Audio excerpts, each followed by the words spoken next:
Mis cuñados exigieron dinero en el funeral de mi esposo luego de 10 años sin tener contacto. Pero aunque me demanden por un supuesto acuerdo del pasado, su plan es un desastre. Mi nombre es Linda, tengo 43 años, y mi esposo, Jonathan, de 52 años, falleció hace un mes. Desde entonces, mi vida ha sido un caos, y es en este momento tan difícil es que mis cuñados han decidido regresar a mi vida. Déjenme darles algo de contexto. Conocí a Jonathan hace unos 20 años en la fiesta de cumpleaños de un amigo en común. En ese momento, supe que teníamos una conexión. Acababa de salir de una relación tóxica y no estaba buscando nada serio en ese momento, pero estar con Jonathan mejoró todo, y pronto estábamos en una relación. Cuando pienso en esos primeros días, lo que más destaca es cómo hicimos clic de manera tan natural. Sentía que conocía a Jonathan desde siempre. Tenía la forma de hacerme sentir segura y apreciada, algo que no había experimentado en mi relación anterior. Pasábamos horas hablando sobre todo bajo el sol, desde nuestros libros favoritos hasta nuestros sueños y miedos. Jonathan era un oyente increíble y tenía esa rara habilidad de hacerme sentir como si yo fuera la persona más importante del mundo. Me mudé a vivir con él poco después de eso. Nuestro apartamento en ese momento era pequeño, pero era nuestro. Tuvimos nuestros altibajos, como cualquier pareja, pero siempre los superamos juntos. Jonathan tenía la forma de disipar la tensión con su humor. Recuerdo una noche, después de un día particularmente difícil en el trabajo, llegué a casa sintiéndome cansada. Jonathan había cocinado mi comida favorita y había alquilado una película de comedia tonta. Pasamos la noche riendo y hablando, y al final me sentía como yo misma de nuevo. Por extraño que parezca, la razón por la que recuerdo esa noche es que fue cuando supe con certeza que él era la persona con la que quería pasar el resto de mi vida. Unos 2 años después, nos casamos. Nuestra boda fue una ceremonia hermosa e íntima con solo familiares y amigos cercanos. Decidimos escribir nuestros propios votos, y todavía recuerdo las palabras que Jonathan me dijo. Prometió siempre apoyarme, estar a mi lado en las buenas y en las malas, y hacerme reír todos los días. Hice promesas similares, y ambos mantuvimos esos votos durante nuestro matrimonio. Jonathan era más que solo mi esposo, era mi mejor amigo y confidente. Nos apoyábamos mutuamente en nuestras carreras y ambiciones. Cuando decidí volver a la escuela para obtener mi maestría, Jonathan fue mi mayor animador. Asumió responsabilidades adicionales en casa y siempre me alentó cuando me sentía abrumada. Su fe en mí nunca vaciló, incluso cuando dudaba de mí misma. Ahora, déjenme contarles un poco sobre la familia de Jonathan. Además de sus padres, Jonathan tenía 3 hermanos, Mary, Bridget y Sawyer. No sé sus edades exactas, pero todos eran menores que él.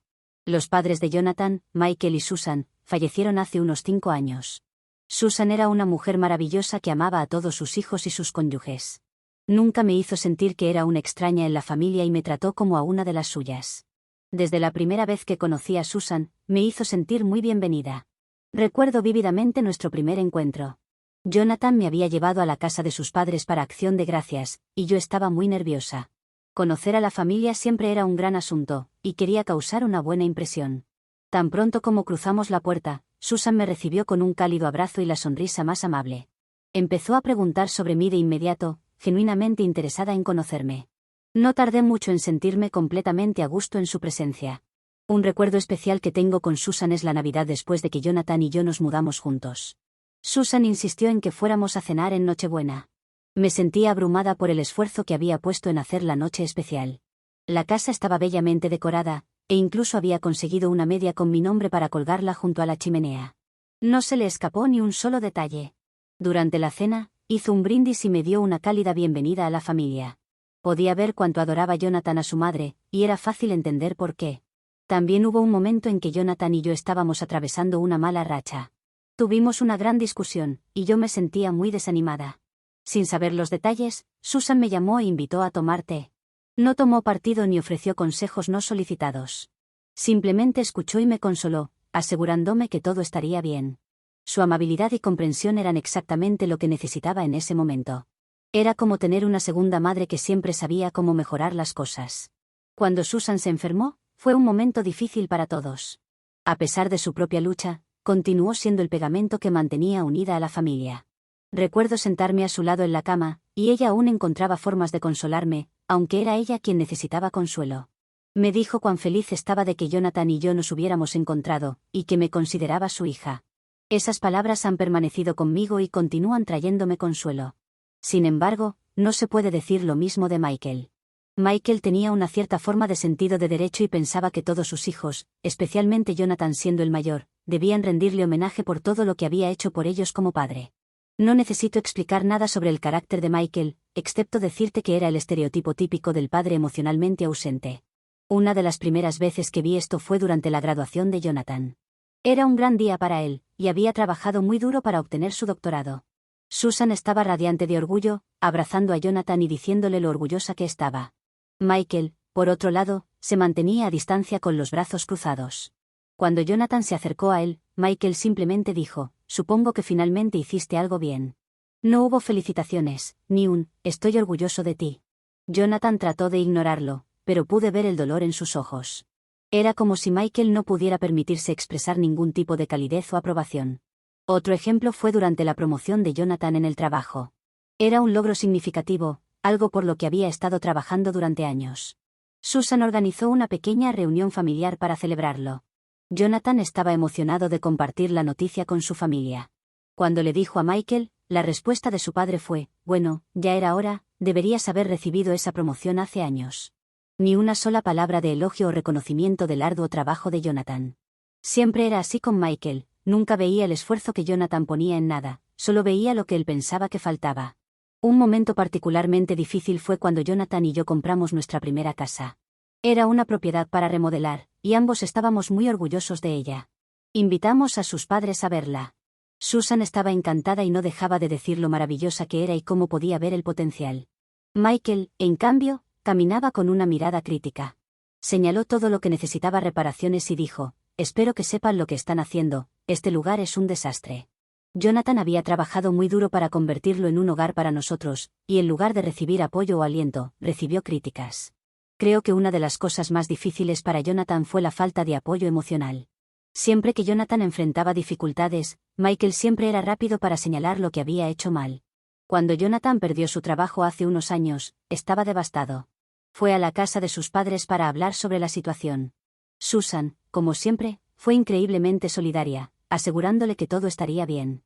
Michael, sin embargo, simplemente dijo, «Bueno, debiste haber hecho algo mal para perder tu trabajo».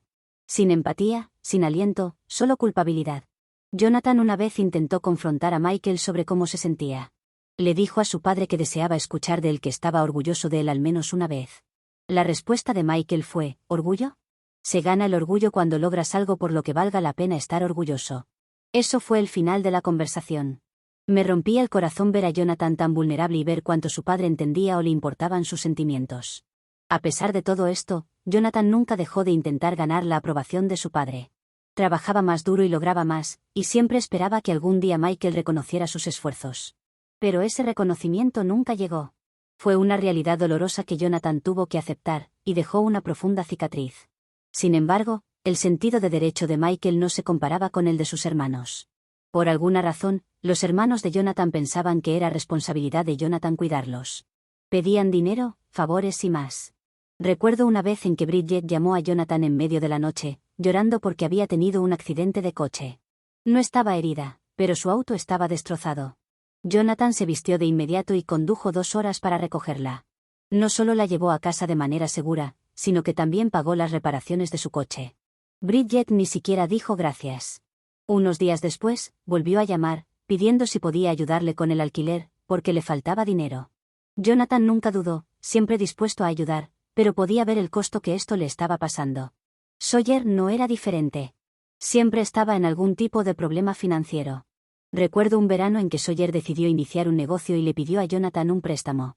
Jonathan le dio una cantidad significativa de dinero, creyendo en el sueño de su hermano. El negocio fracasó en unos pocos meses, y Sawyer nunca mencionó devolverle a Jonathan.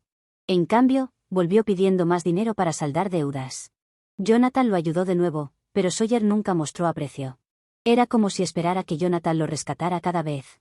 Mary, la más joven, siempre pedía dinero para gastos escolares.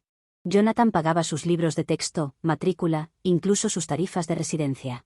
En un momento, prometió devolverle el dinero una vez que se graduara y consiguiera un trabajo, pero cuando finalmente se graduó y comenzó a trabajar, nunca mencionó el dinero nuevamente. En cambio, continuó pidiendo más, como cuando quería hacer un viaje con sus amigos y no tenía suficiente ahorrado. Jonathan le dio el dinero, a pesar de que estábamos ahorrando para nuestras propias mejoras en el hogar. No solo pedían dinero, sino que los hermanos de Jonathan constantemente solicitaban su tiempo y energía. Un fin de semana, habíamos planeado una escapada para celebrar nuestro aniversario. El hermano de Jonathan llamó la noche anterior, diciendo que necesitaba ayuda para mudarse a un nuevo apartamento. Jonathan canceló nuestros planes sin pensarlo 2 veces y pasó todo el fin de semana ayudando a su hermano a mudarse. Estaba decepcionada, pero entendía que Jonathan le gustaba hacer cosas por su familia. Sin embargo, era frustrante ver cómo lo trataban sus hermanos. Se aprovechaban de su amabilidad y nunca parecían apreciar todo lo que hacía por ellos. Jonathan siempre estaba ahí para ellos, sin importar lo que necesitaran o cuando lo necesitaran. Dejaba todo para ayudarlos, pero ellos nunca correspondían ni siquiera reconocían sus sacrificios. Parecía que pensaban que era su deber como hermano mayor cuidarlos, sin considerar cómo esto afectaba a él o a su propia vida. Sin embargo, Jonathan nunca se quejaba. Creía en la familia y sentía que era su responsabilidad apoyarlos. Era una de las cosas que más admiraba de él.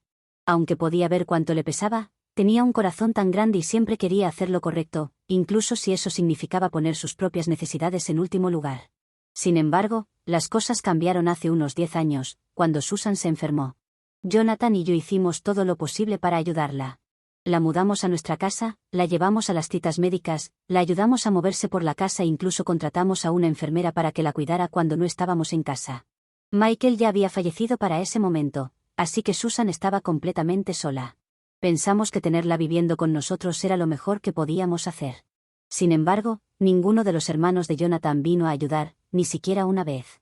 No llamaban, no visitaban ni hacían nada para ayudar. Recuerdo que Jonathan los llamó, pidiéndoles que vinieran a visitar a su madre. Cada vez tenían excusas. Mary decía que estaba demasiado ocupada con el trabajo, Bridget afirmaba que no podía tomarse un tiempo libre, y Sawyer ni siquiera se molestaba en responder la mayoría de las veces.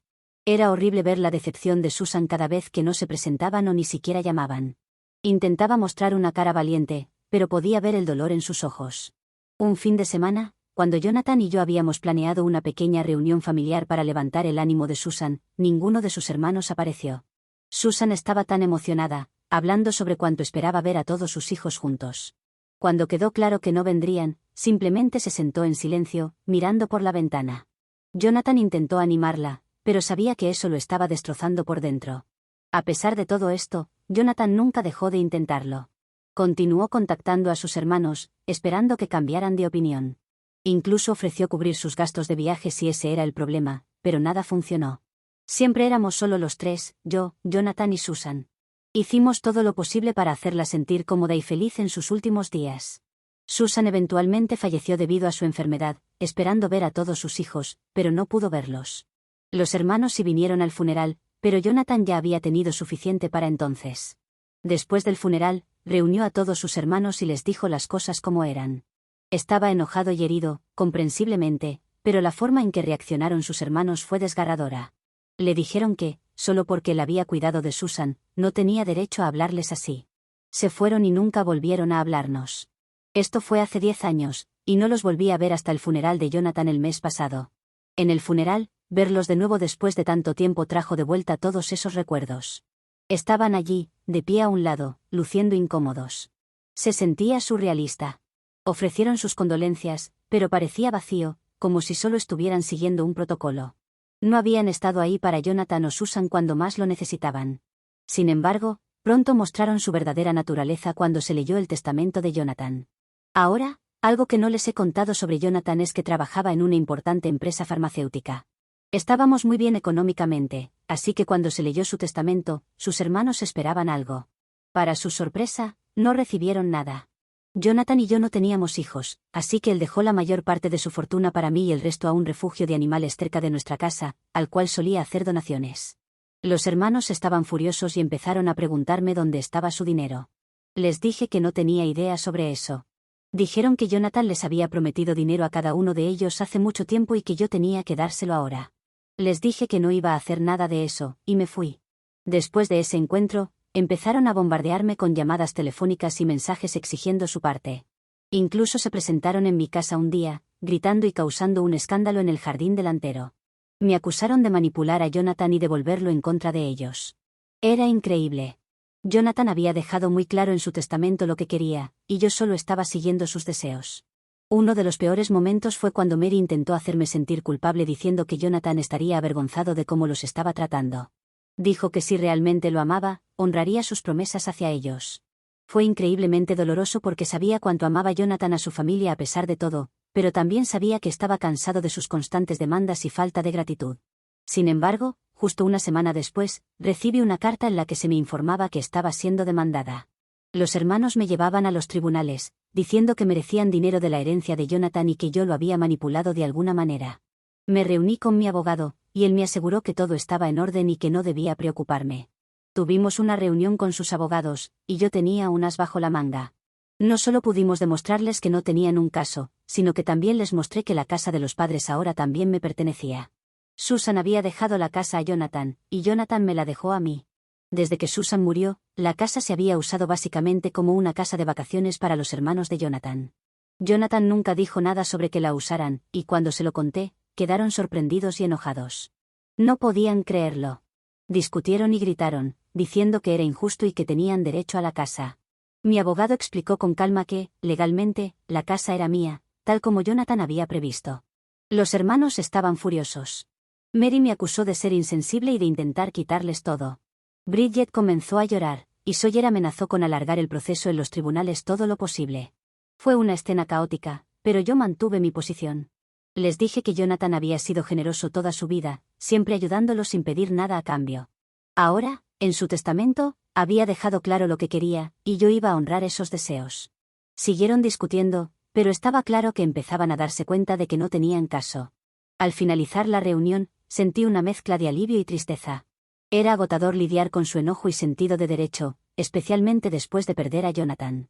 Deseaba que las cosas pudieran haber sido diferentes, que pudieran haber apreciado a Jonathan por quien era y no solo por lo que podía darles. Pero sus verdaderos colores estaban saliendo a la luz, y estaba claro que su principal preocupación era el dinero. Después del caos en el funeral de Jonathan y la batalla legal con sus hermanos, las cosas no se han calmado. Continuaron molestándome sin parar, llamando y enviando mensajes, exigiendo lo que creían que Jonathan les debía. Era abrumador, especialmente mientras sigo de luto. Decidí que necesitaba un descanso de todo esto, así que empaqué mis cosas y me fui a la casa de mi hermana. Ella ha sido mi apoyo durante todo esto, y le conté todo lo que había pasado. Ella me está instando a que simplemente les dé la casa y siga adelante. Una parte de mí está de acuerdo porque lidiar con ellos es agotador, y han mostrado sus verdaderos colores, pero otra parte de mí siente que no se lo merecen después de cómo trataron a Jonathan y a mí. ¿Qué piensan que debería hacer? Actualización 1. He estado lidiando con mucho desde mi última publicación aquí. Gracias por todos sus consejos anteriores. Después de pasar un tiempo en la casa de mi hermana, me di cuenta de que necesitaba enfrentarme directamente a los hermanos de Jonathan. No dejaban de llamar, así que organicé una reunión en la casa de Susan, que ahora legalmente me pertenece. Durante la reunión, dejé claro que no iba a entregarles la casa, pero estaba dispuesta a ofrecerles una cantidad de dinero para resolver el asunto y seguir adelante. Esperaba que pudiéramos evitar una larga batalla legal y encontrar una resolución que funcionara para todos. Insistieron en quedarse con la casa y rechazaron mi oferta de inmediato. Fue frustrante porque legalmente no tenían ningún derecho sobre la casa, ya que Susan se la había dejado a Jonathan, y él me la dejó a mí en su testamento. En ese momento, las cosas se pusieron aún más tensas. Tuvieron la audacia de afirmar que Jonathan no tenía derecho a la casa en primer lugar porque pertenecía a todos ellos. No podía creer que desrespetaran la memoria de Jonathan de esa manera, especialmente considerando cuánto hizo él por su familia, particularmente por Susan durante su enfermedad. Estaba furiosa. Les recordé todo lo que Jonathan había sacrificado por ellos, cómo cuidó de Susan cuando ellos estaban ausentes, y cómo los apoyó financiera y emocionalmente a lo largo de sus vidas. Estaba claro que solo estaban interesados en el dinero y no tenían en cuenta el impacto emocional que esto estaba teniendo en mí. Al final, tuve que pedirles que se fueran. Era evidente que no podríamos llegar a ningún acuerdo, salieron enojados. Ahora estoy de vuelta en el punto de partida, lidiando con sus constantes llamadas y mensajes. Estoy considerando mis opciones cuidadosamente porque sé que una prolongada batalla legal solo prolongaría el dolor y el estrés, además de que implicaría más dinero del que les ofrecí. Aún cuento con el apoyo de mi abogado, pero emocionalmente es agotador pelear con personas que deberían estar apoyándome en este momento difícil. Estoy buscando consejo nuevamente. ¿Cómo manejarían ustedes esta situación? ¿Debería continuar manteniéndome firme y luchar por lo que Jonathan quería, o debería intentar encontrar un compromiso para terminar con este caos de una vez por todas? Actualización 2. Les cuento lo que ha estado pasando últimamente. Después de mucho pensar y considerar, he tomado una gran decisión: voy a vender la casa que Jonathan me dejó. Ha sido una decisión difícil, pero lidiar con sus hermanos se ha vuelto demasiado abrumador. Contacté a una amiga que es agente inmobiliaria, y rápidamente pusimos la casa en venta. Casi de inmediato, los hermanos de Jonathan empezaron a llamar a mi amiga, insistiendo en que no podía vender la casa. Fueron insoportables, incluso después de que los bloqueé. Mi amiga tuvo que bloquear sus números también, solo para evitar su acoso constante. Ha sido un momento estresante, pero siento que vender la casa es la mejor opción para mí en este momento. No se trata solo de alejarme de sus demandas, sino también de comenzar de nuevo y dejar atrás todo el drama que han causado desde que Jonathan falleció. A pesar de sus intentos de interferir, he estado decidida a seguir adelante con la venta. Mi amiga, la agente inmobiliaria, ha sido solidaria y proactiva en la gestión de consultas sobre la casa. Ya hemos tenido algunos compradores interesados, lo que me da esperanza de que pronto podré dejar este capítulo atrás. Sin embargo, no se han rendido. Han estado intentando contactarme por otros medios, dejando mensajes e incluso apareciendo en mi puerta sin previo aviso. Ha sido inquietante, por decirlo menos, pero me mantengo firme en mi decisión de vender. Sé que es el paso correcto para recuperar mi tranquilidad y superar esta prueba. También he estado consultando regularmente con mi abogado para asegurarme de que todo respecto a la venta se maneje de manera legal y sin problemas. Para mí es importante que no haya más complicaciones o retrasos causados por las acciones de los hermanos de Jonathan. Actualización 3. Ha sido una semana bastante agitada desde mi última actualización, y quería compartir lo que ha estado pasando recientemente. Hubo un incidente perturbador con el hermano de Jonathan, Sawyer. Intentó entrar a la casa de Susan sin darse cuenta de que había instalado un nuevo sistema de alarma. Afortunadamente, la alarma se activó y la policía respondió rápidamente. Yo también corrí hacia la casa, y cuando la policía llegó, me preguntaron si quería presentar cargos contra Sawyer. La policía solo le dio una advertencia esta vez, pero con un mensaje claro: si alguna vez intentaba algo así de nuevo, habrá consecuencias legales. Este incidente ha sido increíblemente estresante para mí. Tratar con los hermanos de Jonathan ha sido un desafío, por decirlo menos. Vender la casa sigue siendo mi prioridad, ya que todavía siento que es la mejor manera de distanciarme de sus demandas continuas y preservar mi propia tranquilidad. Actualización 4. Han pasado un par de meses desde mi última actualización, y quería compartir lo que ha estado pasando. Finalmente, logré vender la casa de Susan. Me tomó algo de tiempo, pero encontré un comprador y cerramos el trato. Decidí donar parte del dinero de la venta al mismo refugio de animales al que Jonathan solía contribuir. Sentí que era un homenaje adecuado a su memoria. Después de la venta, los hermanos de Jonathan se pusieron en contacto conmigo nuevamente. Esta vez, nos reunimos en un restaurante cercano para hablar. Elegí un lugar neutral, porque quería mantener las cosas tranquilas y civiles. Expresaron su disposición a aceptar la oferta original que había hecho, en relación con la compensación financiera en lugar de la casa. Les dije que ese barco ya había partido, y que fue una oferta única para que terminaran de torturarme mentalmente. Pero como no lo habían hecho, ahora no iba a darles nada de dinero, porque el daño hecho estaba. Luego de eso me levanté y me fui, ya que había dejado mi punto claro. No tuve que pagar la cuenta ni darles algo de dinero, ya que solo había pedido agua porque pensaba decir mi parte e irme. Cuando vieron que me levantaba para irme me dijeron algunas cosas desagradables, pero ni modo. Además de resolver el problema de la casa, también he estado haciendo algunos cambios significativos en mi vida personal. He decidido mudarme más cerca de la casa de mi hermana. Ella es la única familia que me queda, y estar cerca de ella y del resto de la familia parece el movimiento adecuado para este nuevo capítulo de mi vida. Mi hermana siempre ha sido una fuente de fortaleza y comprensión, especialmente durante los momentos más difíciles. Gracias a todos por su apoyo y consejos durante este viaje. Estoy deseando comenzar este nuevo capítulo y enfocarme en sanar de los desafíos de los últimos meses. Agradezco todo el apoyo y consejo que he recibido de esta comunidad a lo largo de esta experiencia. Si alguien ha pasado por experiencias similares o tiene ideas sobre cómo comenzar de nuevo en una nueva ubicación, me encantaría escuchar sus comentarios.